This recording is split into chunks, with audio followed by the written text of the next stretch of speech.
So I just saw this interview of Ethan Hawke on the Joe Rogan podcast, and they're talking about Quentin Tarantino's negative opinion on Paul Dano. And Ethan Hawke went on to say that, most directors are very opinionated about actors, which to me makes sense because you want the right person for the job.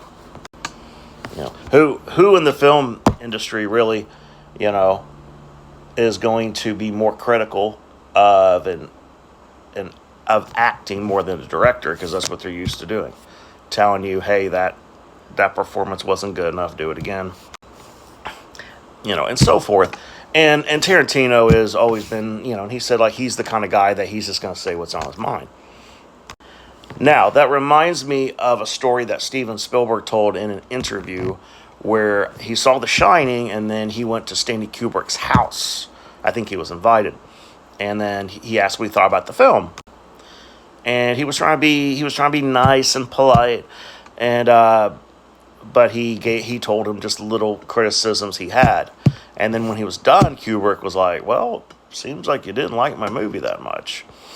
And that's, I don't know how where the conversation went from there. I haven't seen this interview in a while, but but I feel like that's kind of odd because now you have a director who is giving criticism to another director.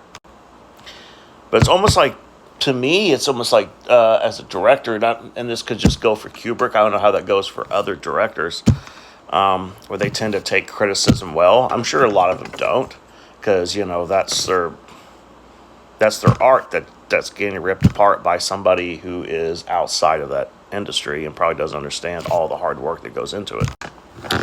What I really liked about what Ethan Hawke said is that it didn't matter who had negative things to say about him as an actor. It didn't tear down what he was doing. He was still able to get work as an actor.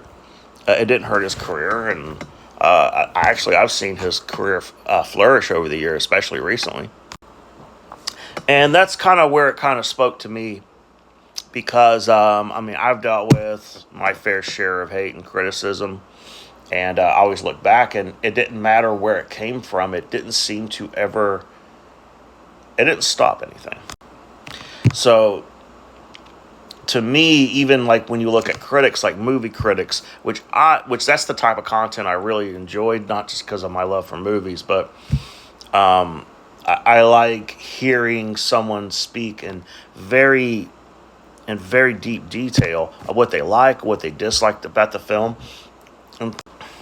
But even then, I feel like a lot of filmmakers, directors, actors, I think they take movie criticism a little too deeply. Great example, the recent Strangers trilogy, or I think they're talking about doing a fourth film. It has gotten shit on by everybody. I've not heard one person say one good thing about it. All the critics are saying, why does this exist? It's pointless. But they're still getting funded. I've heard the second one was worse than the first one, and now you got the third one. And now talking about they're doing a fourth one. So that's all I'm saying, man. It just seems like it doesn't matter what people say. Keep doing you, boo.